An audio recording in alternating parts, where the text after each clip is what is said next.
বাংলাদেশের মতন তৃতীয় বিশ্বের একটি দেশে পিআর সিস্টেম মোটেও আদর্শ নির্বাচনী সিস্টেম হতে পারে না।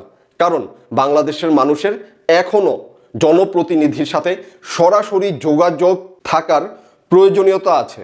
জনগণ তাদের সুবিধা ও অসুবিধা জনপ্রতিনিধির সাথে সরাসরি যদি আলোচনা করতে না পারে, তাহলে তারা সরকারি সুযোগ সুবিধা প্রাপ্তি থেকে বঞ্চিত হওয়ার একটা আশঙ্কা থেকে যাবে।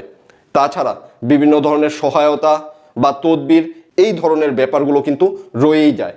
সুতরাং বাংলাদেশে এখন পর্যন্ত ওই ধরনের কোনো অবস্থার তৈরি হয়নি যেখানে পিআর সিস্টেম বাধ্যতামূলক হতেই হবে।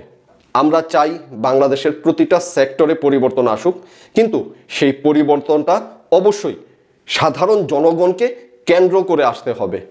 যদি পিআর সিস্টেম সাধারণ জনগণের জন্য মঙ্গলজনক কিছু বয়ে আনে, তাহলে পিআর সিস্টেমে নির্বাচন হতে কোনো ধরনের বাধা নেই।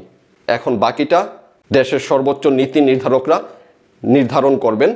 একটি অবাধ ও সুষ্ঠু নির্বাচন কিভাবে বাংলাদেশের জনগণকে উপহার দেওয়া যায় এবং একটি নির্বাচিত সরকার গঠন করে দেওয়া যায়, যে সরকার হবে শুধু এবং শুধুমাত্র জনকল্যাণমুখী।